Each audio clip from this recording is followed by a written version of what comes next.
Assalamualaikum warahmatullahi wabarakatuh. Perkenalkan, nama saya Anggi Puspitasari. Di sini saya akan melakukan tugas pembuatan video praktek EViews dengan beberapa tahapan.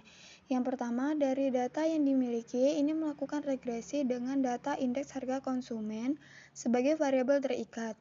Kemudian, data konsumsi rumah tangga dan data suku bunga kebijakan sebagai variabel bebas. Yang kedua, melakukan pengujian asumsi klasik pada data tersebut.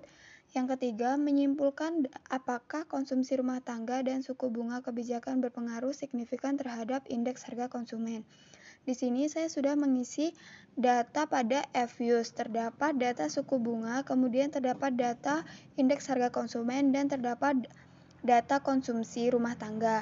Untuk menjadikan data IHK sebagai variabel terikat, kita pilih data pertama secara otomatis menjadi variabel terikat. Kemudian tekan kontrol dan klik konsumsi dan bunga yang akan menjadi variabel bebas. Untuk melakukan regresi, kita klik kanan, kemudian kita pilih open, kemudian kita pilih ask question.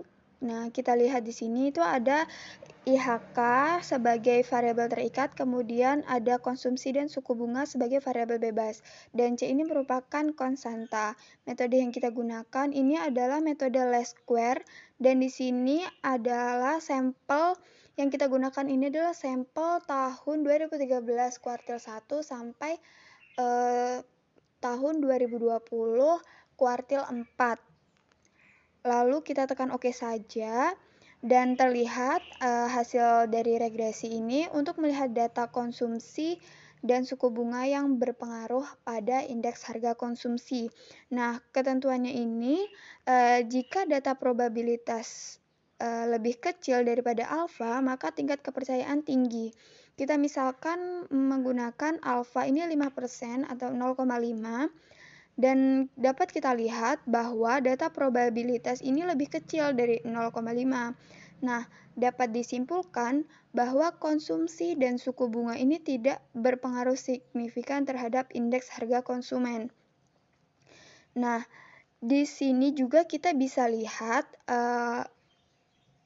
least square sampel dari tahun 2013 kuartil 1 sampai tahun 2020 kuartil 4, observasinya ini ada 32.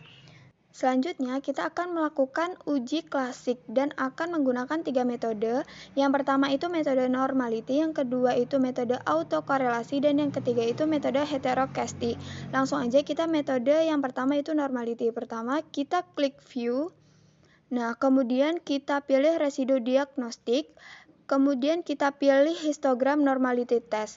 Nah, di sini terlihat data histogram kita untuk mengetahuinya. Kita melihat jar square Bera. Di sini, apabila data jar square Bera ini lebih besar daripada alfa yang kita gunakan, maka data tersebut merupakan data yang terdistribusi secara normal.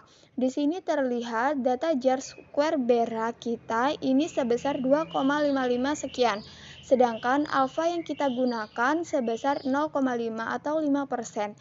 Nah, dapat disimpulkan bahwa data kita lebih besar daripada alfa yang digunakan, sehingga data ini termasuk data yang terdistribusi secara normal. Selanjutnya, kita akan melakukan uji klasik yang kedua, yaitu metode autokorelasi. Nah, ini kita klik view, kemudian kita pilih residual diagnostic, kemudian kita pilih serial correlation limb test. Nah, ini kita abaikan saja, kita klik OK. Nah, di sini terlihat data yang kita dapatkan dari hasil uji klasik metode autokorelasi. Untuk melihatnya, kita dapat lihat di OBS kali R square ini.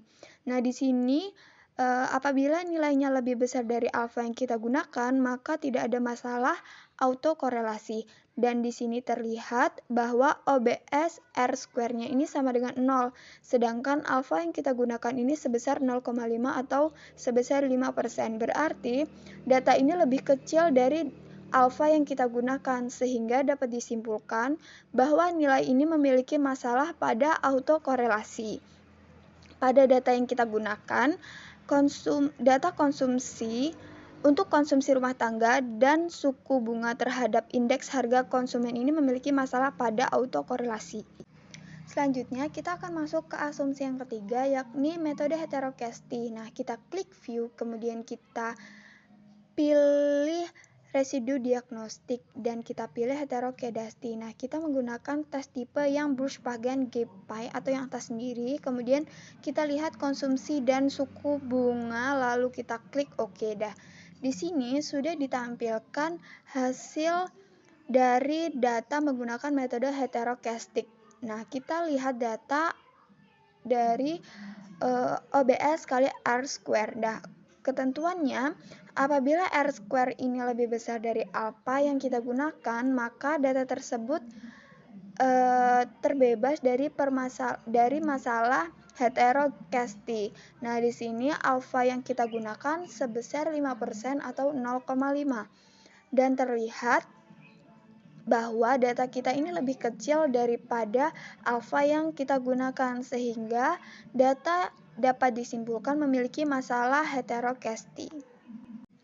Selanjutnya, kita melakukan asumsi yang terakhir, yakni kita klik view, kemudian kita pilih koefisien diagnosis, lalu kita pilih varian inflation factor. Nah, di sini kita melakukan uji asumsi dengan metode multikolerenitas. Nah, cara melihatnya adalah dengan ketentuan apabila centered VIV ini lebih kecil dari 10, maka data tersebut terbebas dari masalah multikolerenitas.